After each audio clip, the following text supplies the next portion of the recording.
ایک قافلہ چلتا ہے مدینہ سے، اس میں رسول پاک صلی اللہ علیہ وآلہ وسلم کے ساتھ بے شمار صحابی اور حضرت عائشہ رضی اللہ تعالیٰ عنہ بھی موجود تھیں۔ رسول پاک قرہ ڈلاتے تھے کہ کون سی ان کی ازدواج کا نام آتا ہے تو وہ انہیں اپنے ساتھ لے کر جاتے تھے۔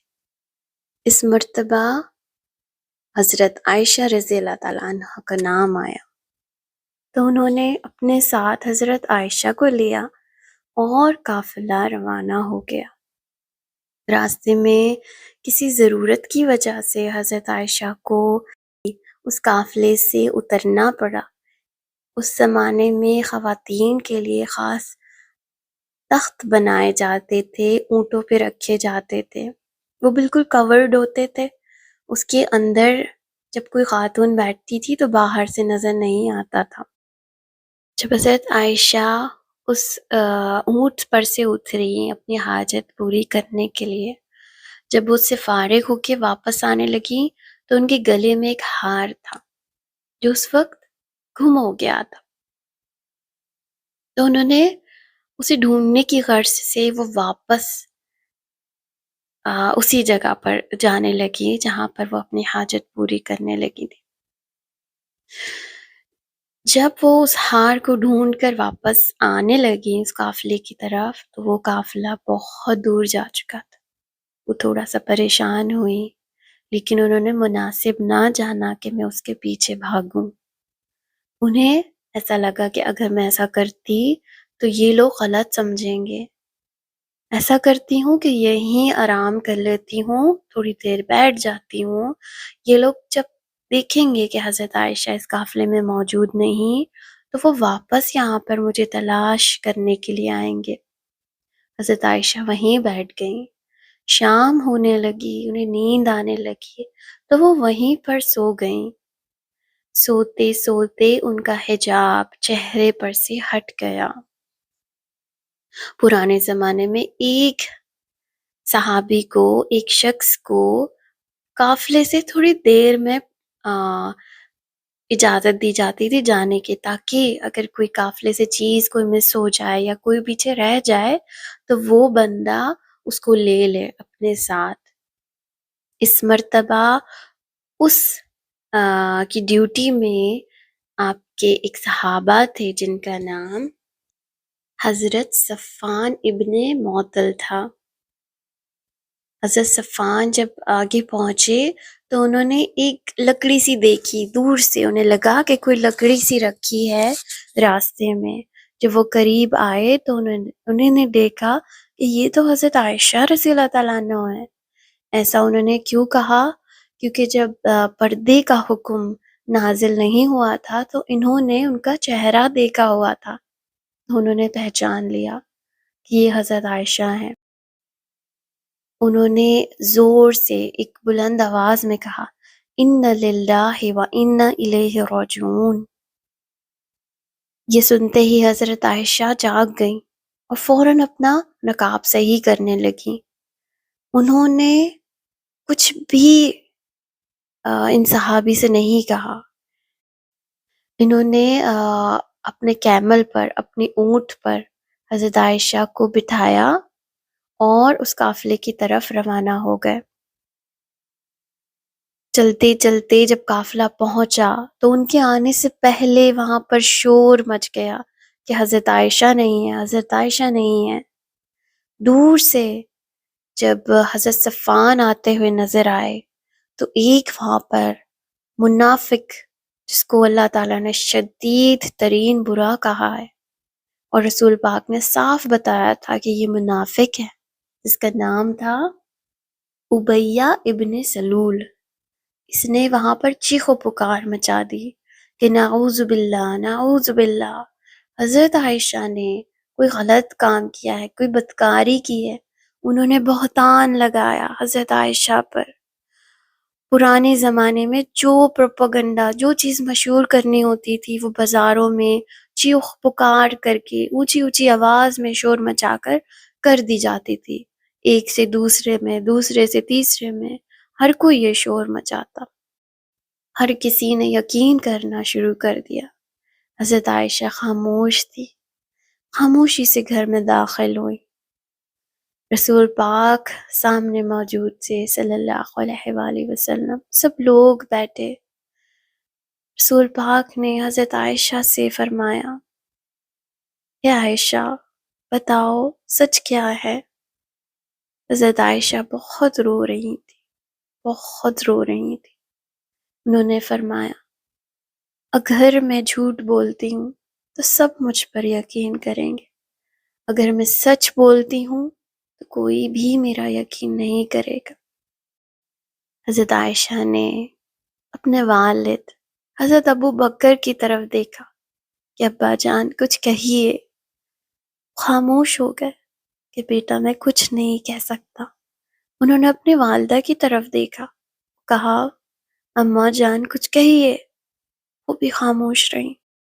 روتے روتے وہ اپنے گھر چلی گئیں، وہاں 1 مہینے کی مدت گزاری۔ خاموش تھیں، صبر کر رہی تھیں، انتظار کر رہی تھیں، اللہ سے مدد مانگ رہی تھیں۔ کہتی ہیں کہ مجھے اس وقت اطمینان تھا کہ اللہ تعالیٰ میری مدد کرے گا، کیونکہ میں بے گناہ ہوں، میں نے کچھ نہیں کیا۔ 1 مہینے کی مدت کے بعد سب لوگ جمع تھے، رسول پاک صلی اللہ علیہ وآلہ وسلم موجود تھے۔ ان کے پیشانی مبارک پر پسینہ آنے لگا، ان پر وحی کی نزول ہونا شروع ہو گیا۔ جب آپ صلی اللہ علیہ وآلہ وسلم پر وحی نازل ہوتی تھی تو ان کا چہرہ مبارک سرخ ہو جاتا تھا۔ اس وقت سردی کے دن تھے، لیکن رسول پاک کو پسینہ آنے لگتا تھا۔ سب خاموش ہو کر رسول پاک کی جانب دیکھنے لگے۔ کچھ دیر تک رسول پاک پر وحی نازل ہوئی اور اللہ تعالیٰ نے ایک ساتھ 10 آیتیں عائشہ رضی اللہ تعالیٰ عنہا کے حق میں اتاریں۔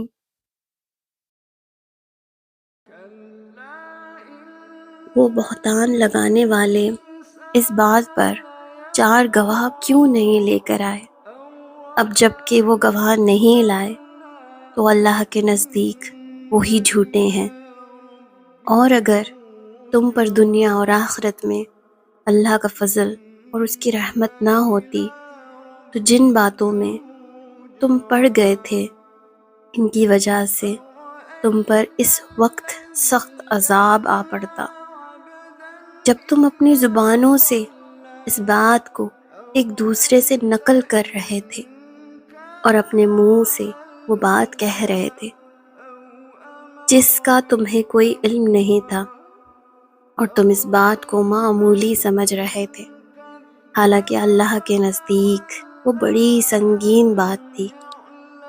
اور جس وقت تم نے یہ بات سنی تھی اسی وقت تم نے یہ کیوں نہیں کہا کہ ہمیں کوئی حق نہیں پہنچتا کہ ہم یہ بات منہ سے نکالیں؟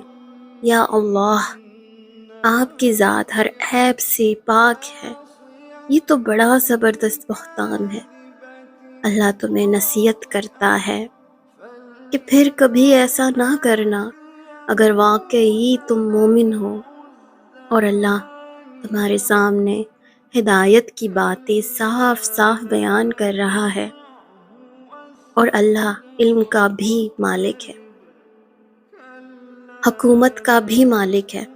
یاد رکھو کہ جو لوگ یہ چاہتے ہیں کہ ایمان والوں میں بے حیائی پھیلے، ان کے لیے دنیا اور آخرت میں دردناک عذاب ہے، اور اللہ جانتا ہے اور تم نہیں جانتے۔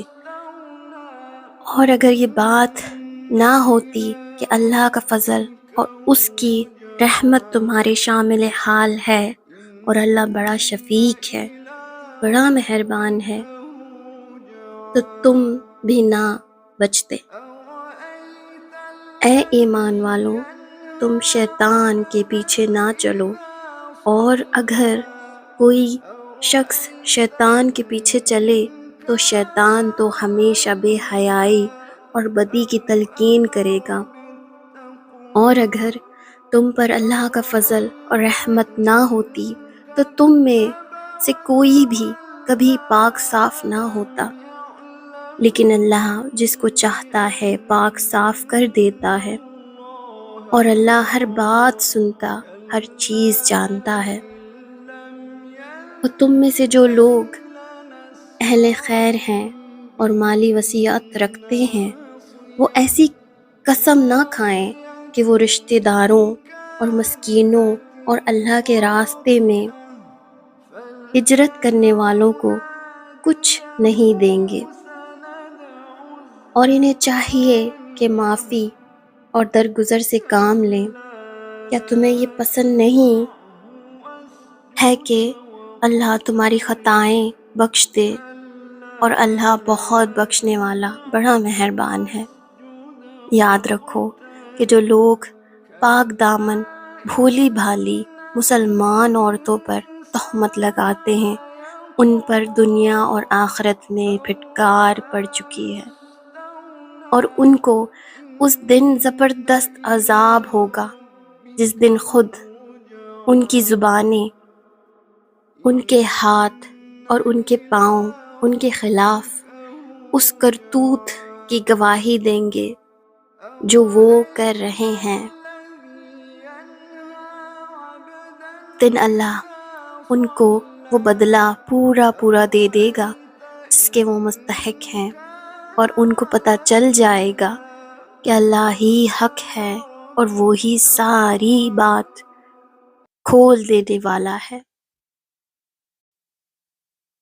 حضرت ابوبکر رضی اللہ تعالی عنہ نے حضرت عائشہ سے کہا، شکریہ کرو رسول اللہ صلی اللہ علیہ وآلہ وسلم کا۔